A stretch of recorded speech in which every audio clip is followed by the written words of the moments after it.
All right, hi, I'm Jerry D'Agostino. I'm a professor in quant methods here at the college. And this is Rodgers, and she's a faculty member in teaching and learning. And we are also PIs on the Reading Recovery Scale Up I3 project, which started in October of 2010. So we're 3 years in, okay? And let me just give you, we're handing out now some of our materials, okay? When we first proposed in the summer of 2010 for the first wave of I3 funded projects, the original proposal did not require a logic model. Okay, there was no logic model initially required. But soon after funding, in October of 2010, IES, Institute of Educational Sciences, got involved in the evaluations, probably for two reasons. One, they realized that these were going to be high-profile projects, and two, the evaluations that had originally been proposed vary dramatically in quality, okay, and rigor. So IES got involved, and then IES hired a subcontractor to help them with technical assistance, and that's when Apt Associates got involved in the external evaluations. At that point, we were required to develop 2 logic models in concert with our evaluation team. Okay, and our evaluation teams at the University of Pennsylvania, and that's the C3 group. We had to develop an implementation logic model and also a scale-up logic model. The implementation model was, how does this program work? What are the key inputs? What are some mediators and moderators? And then what are the key outcomes? The scale-up model is, how are you going to, what's the plan, what's the logic of how you're going to scale out the project to reach more schools, districts, and states, for example. Okay? Now, interestingly, you might think that about 30 years into implementation in the United States, their Reading Recovery would have have a logic model. You might also think that SFA and Teach for America and the KIP project, those are the other scale-up, the initial scale-up funded projects, they would have logic models. Actually, none of them did. Okay, interestingly. So at that point, there was a lot of work put into developing these particular logic models, and Emily took the lead. I think a lot of it was in her head, but it was never really articulated, right, in a logic model way. And I can, as I was very involved in this project, it was really the instrument, the facilitator that led to us explaining to the external evaluator what this is about and what we're trying to obtain. Just think about it, a lot of these hired guns, they are skilled in methodology. They don't necessarily know about your model, about your intervention. So this really served as a great dialogue piece to sit down and say, here's what we try to accomplish. And then they can develop a more targeted, more accurate evaluation model around the logic models. So Emily's going to go through some of ours. You can see they're rather detailed, and I'll stop there and let you take over. What we have up here is the logic model for the implementation of Reading Recovery. The inputs, the outputs, and the outcomes. These things exist with or without the grant. They existed before the grant, not on paper, but like this. But will continue to exist after the grant is over. The one that's not up here, we have a copy of, is the, as Jerry said, the logic model, the scale of Reading Recovery.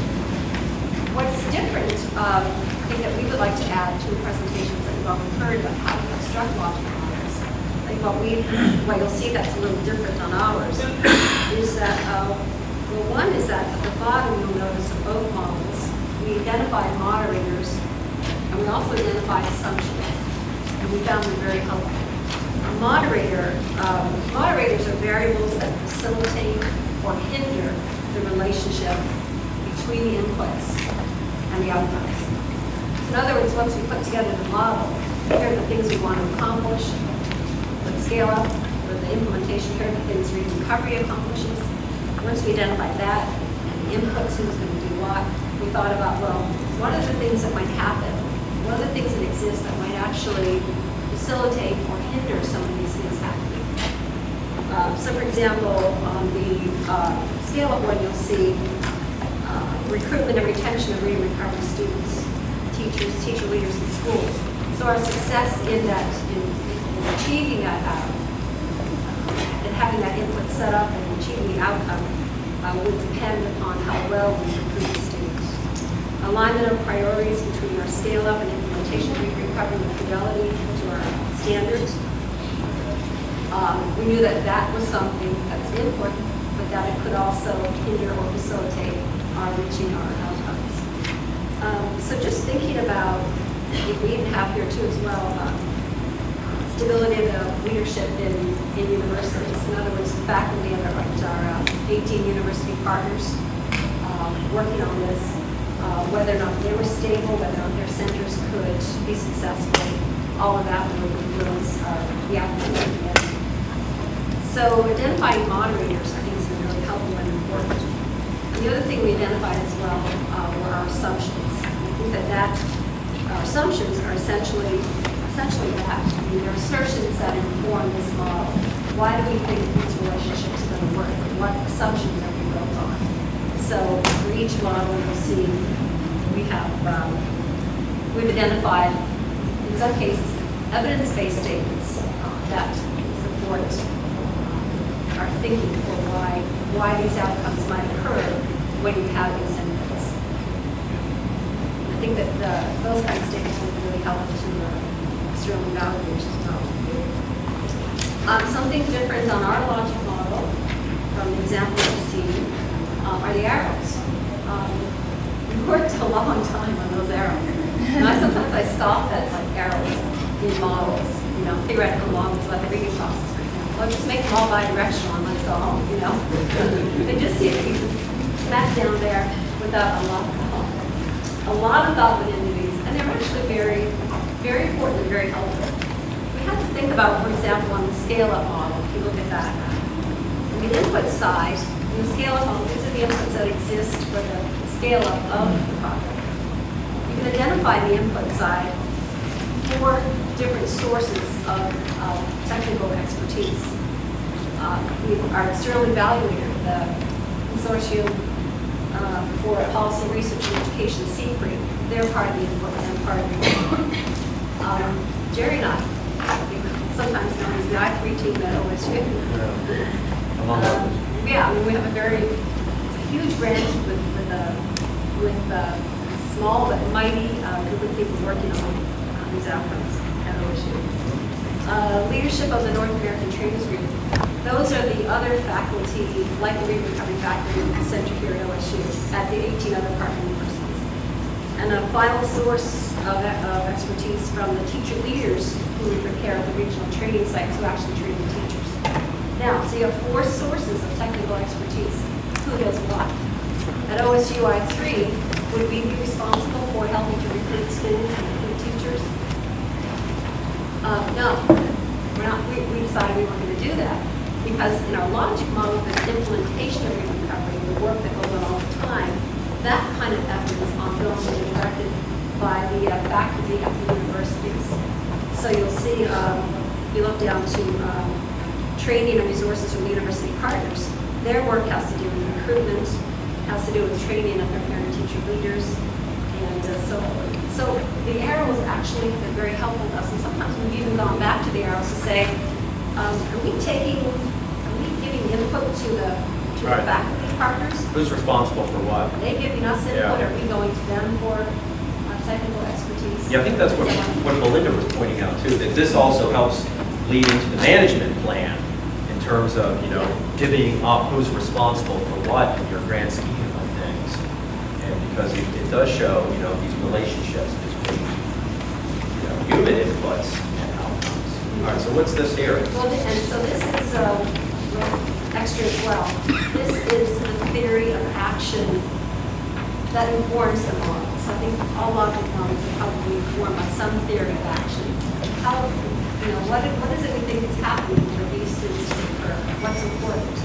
So with this, in our theory of action, we think that with these resources, plus that instruction, you're going to get impacts at the school level and also at the student level. And it's theoretical as well. And under resources, for example, you'll see almost in the middle there, or at the top, there's reader recovery teacher leader. According to education reform literature, the role of a change agent in the school district is really important. And our change agent in the reader recovery network is the teacher leader. So that person's there at the top. So you can see a lot of arrows come out from that person and impacting the teacher, but also the system and being informed by the university side. And this is the core intervention right here. It's right there. Right.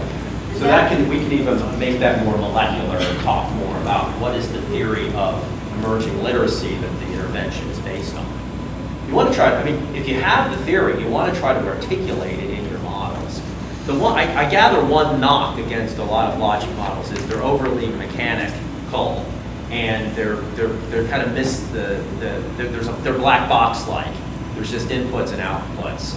So if you can get inside that black box and try to articulate the theory that's going to explain how you get from the inputs to the output, the inputs to the outputs, which we sort of do there, but we could have added more depth to the theory behind place model. But of course, you got to think about how many pages do you have for the proposal. That's all fit on the dinner napkin, right? Yeah, exactly. That's one part. Yeah. What else? Oh, and then talk about how it's led to the implementation of Fidelity. Oh, okay. So now all I3 projects have to come up with a Fidelity implementation measure, right? And then that has to be included in the evaluation.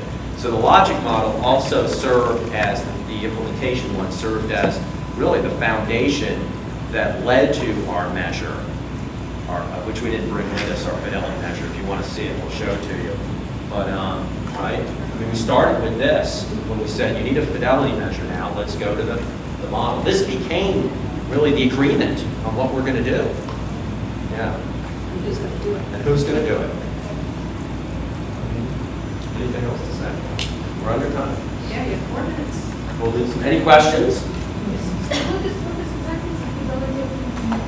What is a Fidelity of implementation measure? Let's see, the napkin answer. It is a measure that you would collect on each case, individuals who are providing the intervention, right? And you're asking, what is the degree to which you are following the guidelines for implementation? To what degree are you implementing what you're supposed to be implementing? Because not all sites implement the intervention as planned. So you go out and you measure that, and the logic is that becomes a moderating variable because one may hypothesize that those who follow the plan and implement to a greater degree are going to have better outputs, higher outputs. An example might be, let's suppose, Teacher America and their evaluation. Right. They find that students didn't do all that great, or there wasn't a huge change in school. Well, the Teacher America folks might say, well, yeah, but no wonder, because the places where it was implemented, they didn't do it the way we said it should be implemented. Right. So you want to have a notion of, was it implemented the way it should be implemented? And if it was, then spec goes out. What you're going to find is variability in effect across sites. It's just a naturally occurring thing because, again, you're not going to get the same Starbucks coffee every time you go into a Starbucks throughout the country. So then this helps you understand why. Why is that the case? What were the moderating variables that led to variation in treatment effects? Or did you have? No, you had. This is something that's commonly asked for, or you provided this? It has now been asked for. They keep rolling out these different requirements. So, don't forget, I think that's one of the messages, just because you get funded, that doesn't mean that you're not going to be asked for more things along the way. Okay? It means that you will. You would Yes. And you didn't originally plan for that in your budget. So now you're doing work that you didn't think you were going to have to do. So that's the nature of having long-term grants. Yeah. The software that allows you to make these arrows, which one do you use? I think you just use the sophisticated word program. Yeah. You just drop, you can just have arrows go to tables. Yeah, it's pretty basic. I think you just did this in Word. Let's develop a software. There you go. The logic model software, does one exist? Yes, Lori. This also could be a question for others as well, but I have a 2-year grant proposal that I'm putting together. So I'm looking at the outcomes here, that you have three columns. Yeah. And then I'm looking at Short term. timelines, and I'm trying to figure out how to put this together. It gets messy with, are 2 fine for just 2 years? Yeah, I think then you have to think to yourself, what's feasible that we can pull off in 2 years, right?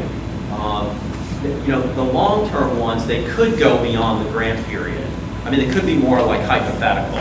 This is why we're doing this now. We're recovering children's reading trajectories in first grade because we're hypothesizing that those will continue up until their 12th grade and on throughout their life, right? But obviously, the grant's going to end before we can track these individuals until they're adults.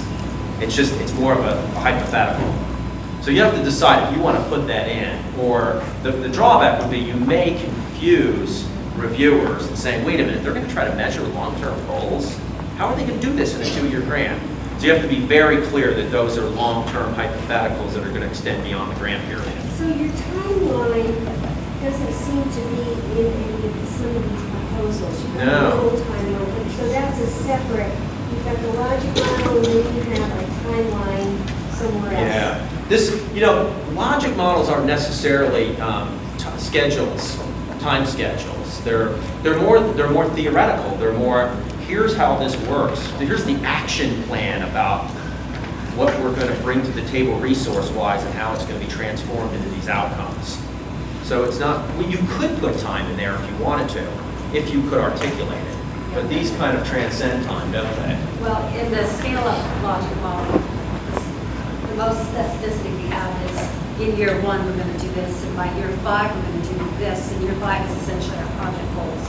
There will be these many teachers, there will be these many new teacher hours, and so on. So that is the specifics about it. But it's not a timeline. No. Yeah, I mean, you can have a timeline in there on deliverables and the like, but I think most would say logic models are not timelines. If you could merge them, that would be great. But it might be difficult because these are more theoretical and extend beyond the grant cycle. Okay. Does that help? Wonderful.